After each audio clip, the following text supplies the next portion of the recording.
Okay, now I... Okay. Super. Okay. Okay. Whew.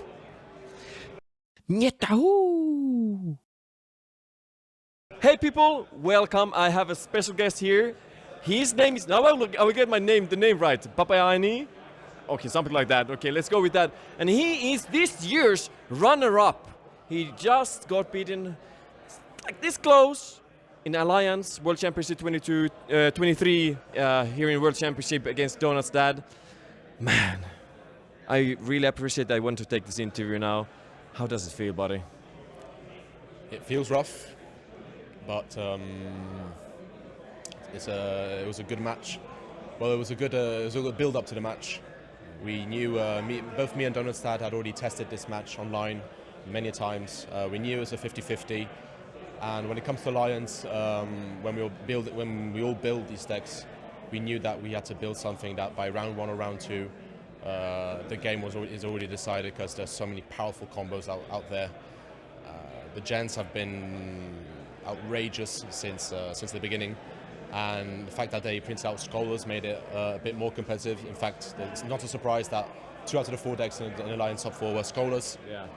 And Gens, so it's really, really tough. But again, I want to say congratulations to Donut's dad because he's a brilliant player. He's a good friend. We chat a lot. We had a lot of fun on TCO.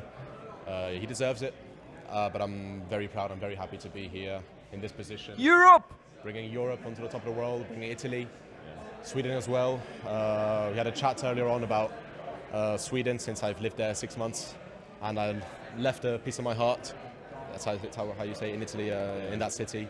Great city to visit, guys. One of my favorites. So different from the reality we all live in under the on or under the equator. Let's put it that way. Yeah, let's put it that way. It's amazing. It's snows in May. There's no sun for the 6 months, but people might be afraid of that. But I think it's just it's like one of those great images you see on WhatsApp. You say, "Oh, look at these fantastic places," and I'm not surprised that many of those are in Sweden and Norway. And it's magical places. You should go and visit it. I mean, if you have ever a chance to come to Sweden or Norway, I mean, if you ever want to come back, you're welcome to our home. We live like one hour of north from Stockholm, so kind of close there. So if you ever want to come, just write on Discord and we'll see how that goes. I appreciate it. I definitely have to go back to Stockholm. I've got some friends. I need to go and say hi again. Definitely. Oh, which city exactly? It's if you remember Norrtälje. Have you heard about Norrtälje? No, I know there's a famous city on North Sweden. Yeah, okay, it's Uppsala probably. Yeah. It's like between Uppsala and Stockholm. Yeah. Uppsala's very, very amazing as well. So you have at least a bed there. So in our place, if you need one. So I know Davidpappaianni, oh my goodness, didn't it? Pappaianni, something like that. So from way back, I've been playing against him on TCO, we have had a good chat, and then, I remember you said, like, I'm gonna go to Sweden. I was like, yeah, and we never met. But now, here we are. Oh, buddy. Thanks, man. And seriously, congratulations for runner-up. I mean, that's still an achievement, seriously. So. But I usually I do this kind of a questionnaire. I have many questions. You might do my interviews. Are you up for that? Yeah, absolutely. So what's your TCO name? So my TCO name, I think I'm one of the only people who just uses my real name in life as a TCO name, Discord name. Just easier for me to remember and easier for people to recognize me. So it's Davidpappaianni on TCO and on Discord and on probably most of my socials or accounts. I've got nothing to hide, so that's me. Now you have the face at least. Handsome guy. When did you start KeyForge? When did you start playing KeyForge? Yeah, so I started 5 years ago. My teammate and my buddy Daniel Dobre, he's called, who I always thank and say hi to from all the tournaments and all the interviews I do. He's been he introduced me to the game because before KeyForge, me and him, we've played, I think, every single other card game possible. We've played Yu-Gi-Oh, Magic, Force of Will, Pokemon. We've tried them all online and non, and we fell in love with the concept of KeyForge right from the beginning. Yeah. It's amazing that anyone can play, anyone can just buy a deck and potentially, go to the top in any tournament. And as Peterson said yesterday when he was presenting The keynote. the keynote and Prince KeyForge, he also said KeyForge is probably one of the toughest games to produce, and for that same reason, it's one of the toughest games to play. Yes. And I have found that with all the card games, and I'm not trying to advertise this game, but it's an amazing game. It's one of the games where I most have to concentrate, and I feel where skill plays a lot. Even if the deck obviously is very strong, but if you don't know how to play as well, if you don't know how to hold the decks, hold the cards in your hand, it really does play a lot. No, that really means a lot, even for me. I have only played like Starlines. I only played like Magic Gathering and most like a cube draft. But hearing you playing all these different trading card games, and you say that this is like one of the best ever. I mean, I'm gonna advertise KeyForge is one of the best card games ever, and you should really freaking try it. Sorry, yeah. I mean, You should. That word is right. The F word, which isn't a bad F word. F word's definitely right. Yeah, when I was playing Magic, I mean, it was always mono red. When I was playing Yu-Gi-Oh, you always had to buy the new meta, the Tier 0 meta. You always had to. Obviously, skill was influential as well. So I'm absolutely not taking any credit off all the other players in card games, because that's what builds this world. And I appreciate everyone, not only KeyForge players, but all the other players who support this world and make it possible, make it true, let us travel, make so many good friends. Talk about that. What's your most memorable moment in KeyForge before now, let's say this finals, because I assume that's obviously one of the biggest highlights. But before that, what would be your most memorable moment? Oh, so I think my most memorable moment will be the live event Florence KeyForge. It was after COVID, KeyForge was suffering a bit. Italy, fortunately, because I'm from Italy, by the way, Italy was one of the communities which most tried to keep it live, and Team GG from Italy organized this amazing tournament, 130 people. Yeah, that was. And there was a 2-day. It was one Archon and the other one was a Prizal. And when I went to a Prizal and I strategized a very so for who doesn't know a Prizal, it's sort of like a best of one adaptive. So it's where each look at the opponent's deck and we choose which one to play, and then we bid on the chains. Okay. So we bid on the chains to see who gets to play the better deck. Yeah. So when I went into that tournament, I decided to do something new and play my reversal deck, and that technique worked out. For most of my games, I outbidded 24 chains for maxed out chains for the opponent's deck, and that got me the dub. That got me the win. I came first in that tournament. That's so freaking cool, because I love adaptive, and I've been thinking about like how to bid and chain, all that kind of stuff. That's a totally new perspective into that one. I'm so happy that also succeeded, so congratulations for that. It succeeded, but it also broke the formats. So for example, it's not a credit I'm proud of, but I sort of broke a Prizal, and I broke reversal because no one wants to play reversal anymore. In Italy, the only few I had the luck to buy one of the, if not the worst deck in the world. So I guess I don't have the best deck in the world, but I've got the worst one, that's for sure. And hey, you got the second best Alliance deck. I've got the second best Alliance deck. It's not my deck, but I'm going to say Team Italy built it. Yeah. We really thought out the process when coming to World Championships. We came with 4 players. Yeah. One of the other players is playing right now in the final. Not yet. It's going to be soon. Yeah. Archon, Dorian 11, another amazing player. We're gonna watch that when that comes over. So I'm glad. I'm happy for you guys to hear from him soon as well. He'll be a great kid. Yeah. Oh yeah. Wonder kid. He's the youngest, right? He's 17. He started playing when he was 12. Like he'll tell you all the details soon. But oh, cool, awesome. Team Italy is So we But hey, what's your favorite KeyForge card? My favorite KeyForge card will be Greater Oxted. So it used to be Wormhole. I think many people love Wormhole just because of the randomness and the power and the surplus of power it can give in a turn, as well as the risk of absolutely ruining plans.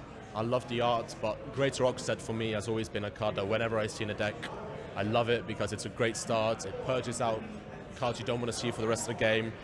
It has Taunt, it's Deece, it has it's got an amazing picture, I love Greater Oxted. I always want to have at least one in every day, although I can't because it's a rare card, so it's hard to find a good pod. That was amazing. That was a good one. Good choice. But what about the least favorite card? Oh, so least favorite card. This isn't correlated to the final gen. Martian Generosity for me is just it's not fun to play. It's not fun to play against because when you're playing it, you're just mostly looking for the gen to win a game. It's frustrating, and when you're playing against it, you know that you can do whatever you want. You can try and prepare for it as much as you want, but you know it's coming. He'll draw the deck. He'll forge a key with key abduction, and if he's got 2, which I just find absolutely ridiculous and unfair, it's just GG. I mean, when they did the ban lists and they limited access, to purge it once it was used, and bait and swatch, they had to do the errata. For reasons that it's just not fun, and because players just it's just a mono game. Like the player, the guy plays by himself. You're not playing KeyForge, especially where KeyForge isn't one of those games where you've got traps like Yu-Gi-Oh! And Magic. There's no answer you can do there's no way you can contrast the opponent during his turn, and if he just plays by himself, I'm not even playing KeyForge. So I'm just, I do my turn, opponent's turn, gen card, 3 keys, and I haven't played KeyForge. For the same reason, I think other cards should definitely get limited.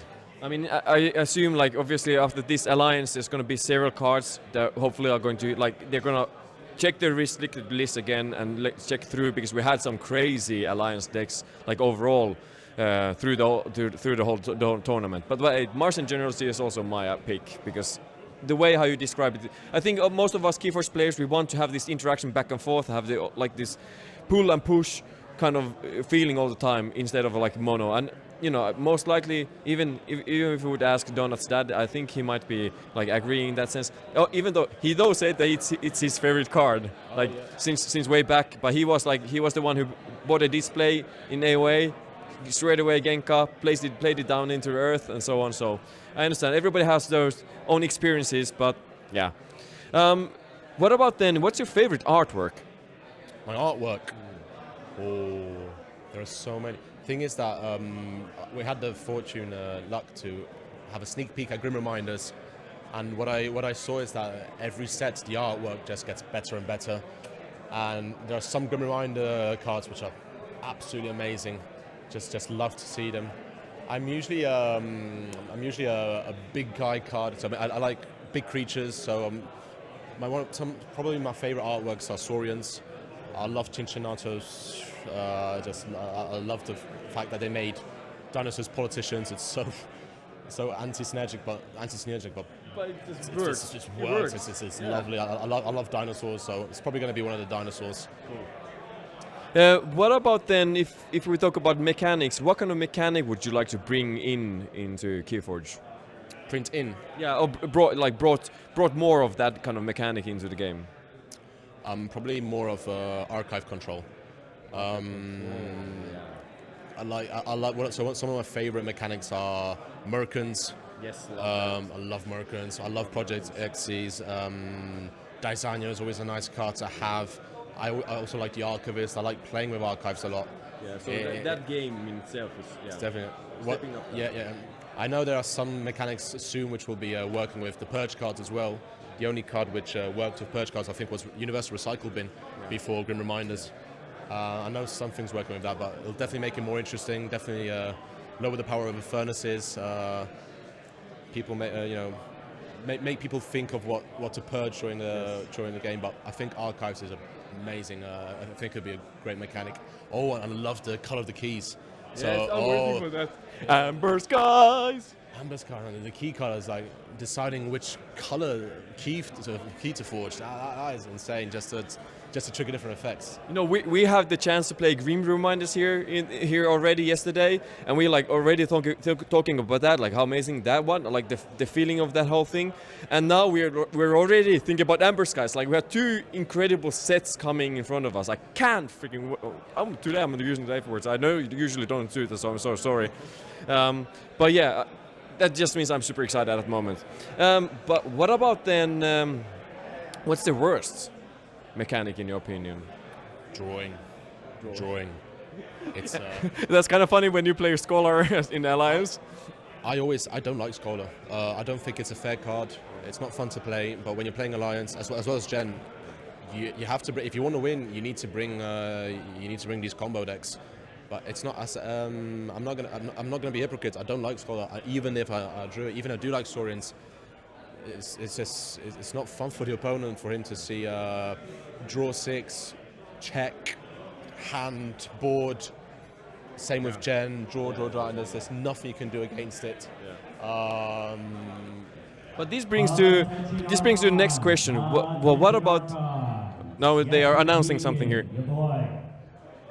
We're trying to complete the very first Archon World Championship. Oh no, the Arkham World Championship will start. Finals will start really soon, but we have a few questions, so we'll manage. Come to the Vega room now. Okay, so Thank you, okay, cool. and hopefully we will have our next world champion soon. Oh, that's going to be exciting to see. It's going to be, by the way, best of 3. The finals are best of 3. So I don't know about you, but what would you think about in semi-finals have also best of 3? Because that wasn't that, right? Yes, I don't know why they decided to do best of 1. I mean, you don't value the player as much as you should. I think in top, every player has deserved a right to show some volatility and some variance, to show their skill. And especially in best of 1, if it comes up to luck, if someone's very lucky, I mean, there's one has worked a lot and traveled a lot to then get eliminated in best of 1 in the semi-finals. I'm sorry for GG about this, but I do not like this. Yeah, that's our feedback would be like, please at least semi-finals also be best of 3. But hey, if you would have the chance to purge one house permanently from the game, which house would that be? Take it out of the game. Yeah. For strength or for in general? Any reasons what they can come up for?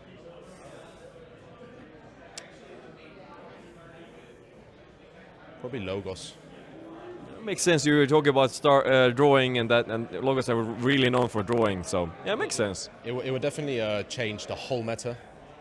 I think about Grim Reminders, no Logos. I think that's going to be super interesting to see how they bring in the efficiency, because usually Logos is the house for that, but now we don't have that. So in Grim Reminders, I think that's going to be exciting. Yeah, especially because Grim Reminders is lots of disruption.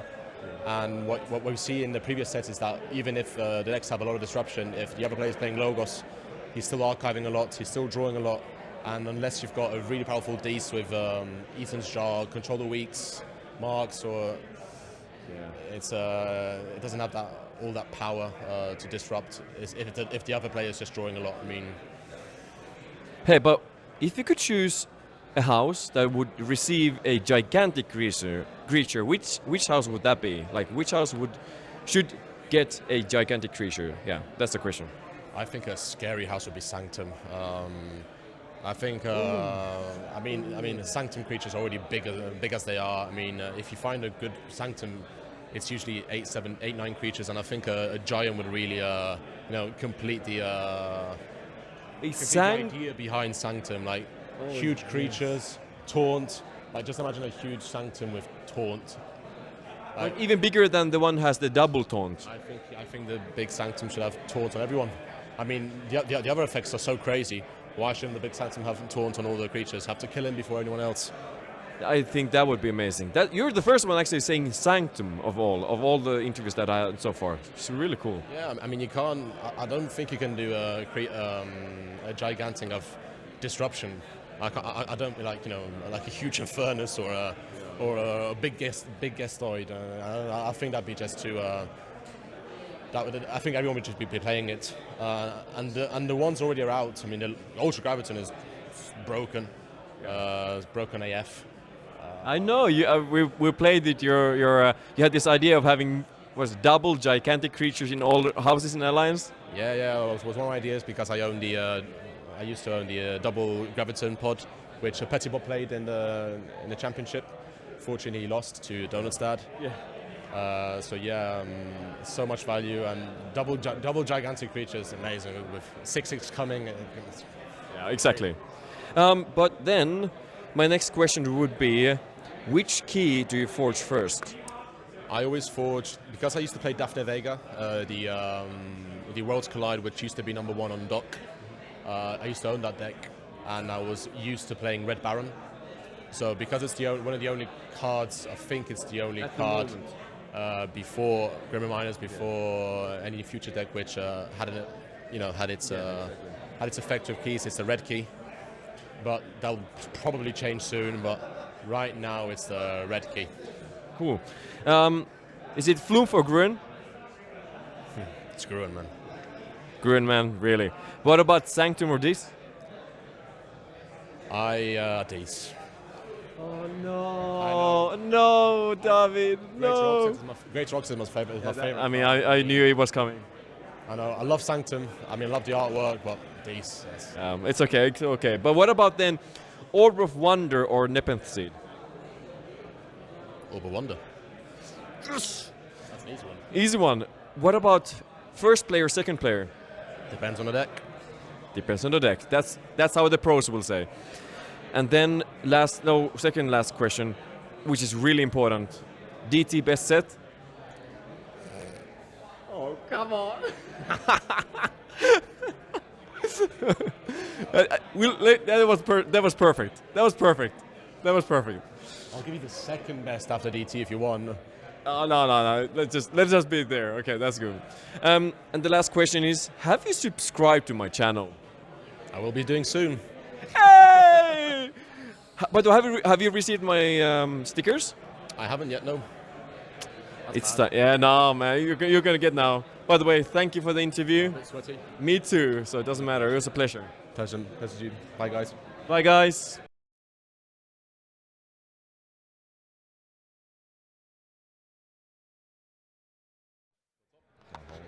I'm so sorry. No problem at all. I'm happy I just come. Oh, fudge. No problem at all. This is gonna be like bloopers or whatever at the end of the video. Oh my goodness! Seriously.